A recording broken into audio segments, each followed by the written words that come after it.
All right. Philip here from Toon Tactics TV, giving you my pre-match preview of Luton Town versus Newcastle United, which will happen tomorrow at Kenilworth Road at 3 p.m. Now, there's a lot of obviously. It's a massive game for both teams. Newcastle are looking to continue to climb up the table. They're looking to definitely improve our away record, and obviously for Luton, it will be an emotional game, especially on the back of what happened to Mr. Lockyer, who, by the grace of God, has his condition has improved. He has stabilized and continues to improve, which is a real blessing. We send out a lot of prayers to Luton, to Lockyer, to the fan base, and so there's a lot of context into this game. And before I get into the lineup, I want to add a little bit more on the context. If for those of you guys who have watched my Newcastle season review that I did just about 7-8 weeks ago now, I did say that from this next block of games, I was hoping that Newcastle would get at least, or I was expecting Newcastle to get 12 points. Obviously, at the time we had 9-10 injuries. We still do. We lacked rotation. We had Europe. We had all of this, and so 12 points would have been great. Well, Newcastle so far, I've got 9 points since that time. I've accumulated 9 points, which has taken them obviously to 29 points, and we've got 2 more games to go before that halfway stage up to Nottingham Forest. And look, as Eddie Howe said, these 2 next games, Luton, Nottingham Forest, are opportunities for Newcastle.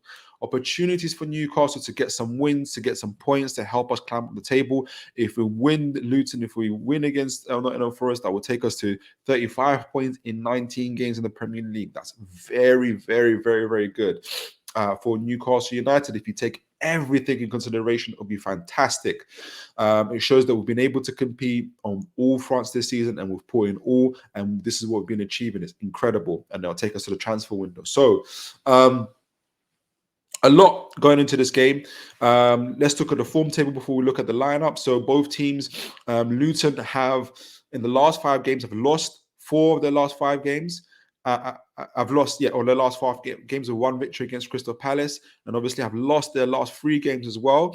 Newcastle in the last 5 games, including Europe against Milan, have lost 3 games, drawn 1 against Chelsea. I'll say that they drawn against Chelsea, obviously lost on penalties. And we beat Fulham 3-0 in a very, very, very convincing display that really helped us climb the table. Luton are ranked 16th in their goals scored per match, which is about 1 goal every game, which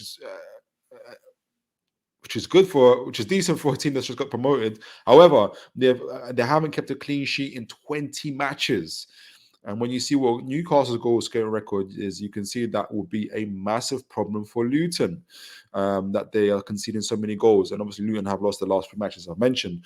Newcastle United are ranked 3rd in goals scored per match, so about 2.1 goals. So Luton concede a lot of goals, Newcastle score a lot of goals. That's a problem for Luton. We have kept the most clean sheets in the Premier League. We've kept 7 clean sheets.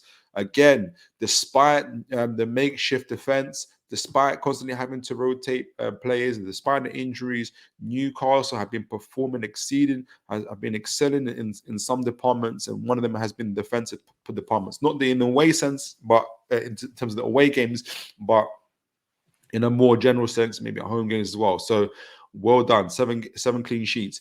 Kieran Trippier is ranked 2nd in big chances created in the competition. He's created 10 big chances. I mentioned Kieran Trippier.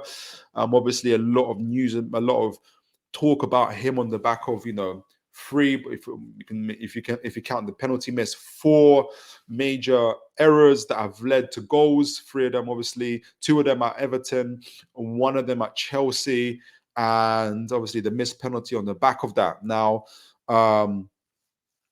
Look, there's a combination of things. People are speculating, something's happening in his personal life. He had to return back home. Who knows what it is? But and obviously talk kind of art debates and arguments in the fan base. And if people are being criticized for criticizing, and if you're criticizing, you're a Sunderland fan. If you're being positive, you're toxic positive. Look, let's just have debate. Let's have conversation without trying to attribute and getting personal about it, because it's unless we talk and we talk honestly, and sometimes look, doing it, we're not all like master orators and debaters and rhetorics. We're gonna get things wrong. Let's give each other the benefit of the doubt. Let's show a little bit of grace to each other whenever we're talking. Look, Kieran Trippier, as you guys see, my lineup is not in my lineup. Would probably benefit from having a rest, and getting himself together. He will improve. When he does improve and he gets back on the pitch, Newcastle United improve. Our goals improve. Our assists improve. Our big chances of creating, our leadership from him improves. It'll be great to have him back on. So speaking of the I spoke a little bit just before I go into the lineup. I spoke a little bit about our away form, which has been not very good. By not very good, meaning that if on the away league table we are 16th, we are where Luton are in the Premier League. It's not good. I read a very, very good and very insightful and comprehensive article from The Athletic, and it was written by Chris Waugh and a gentleman called Kerry, I believe. Very, very comprehensive. I encourage you guys to read it and to see it. So it boils down to a few things, a few factors as to why Newcastle's away form hasn't been good. And one of them is that literally a lot of those away games came on the back of Newcastle being in Europe. So Newcastle play in Europe and then they have an away game. And you know that in Europe, there's a lot of these games were high intensity, high in emotion, a lot of those things. And it took a lot out of those players. That's one factor. Another factor is that Newcastle conceded a lot of late goals in those away games.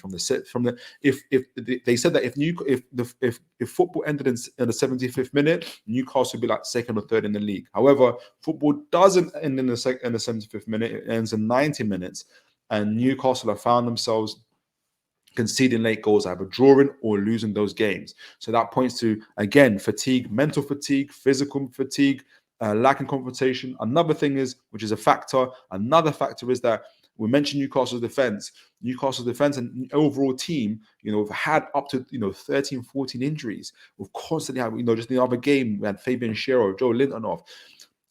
We've had a very makeshift back four, which is very different to the stable, consistent back four that Eddie Howe likes to have. And that's another reason for our conceding goals and not being as good. That has to change. I think we're working on that. The fact that we've got 7 clean sheets, despite all of that, shows that Newcastle's mentality and resilience is strong. Looking at the lineups and looking at the game itself, look, I've went through all the media, all the journalists, social media. I've listened to the press conferences. I've listened to articles as to who's available, who's fit, who's not. So I just decided to be as conservative as I can in what I'm saying. I think Richie starts left forward. I know there's a controversy around why Lewis Hall isn't starting. I'm going to use the Arkham razor and just say that the simplest answer is the best. He's just not been good enough. And that's hard to believe because we've seen him being good enough and talented. It is what it is. I don't think he'll start. I think he'll be on the bench. I've said there's question marks over Anthony Gordon. He had a nasty tackle by Caicedo. I hear that he was already carrying injuries, so I've put him on the bench. Though there is a chance he could start. Obviously, Eddie Howe said Isak is 50-50. I've put him on the bench. Callum Wilson starts. And Almiron as well. I've got Mairi, Gomeres, and Longstaff in midfield. Though there is opportunity, there is a potential for Jolinton to come back in. It will be great to have him back in. And the back four is Dan Burn, Botman, Lascelles, and Livramento, and obviously Dubravka in goal.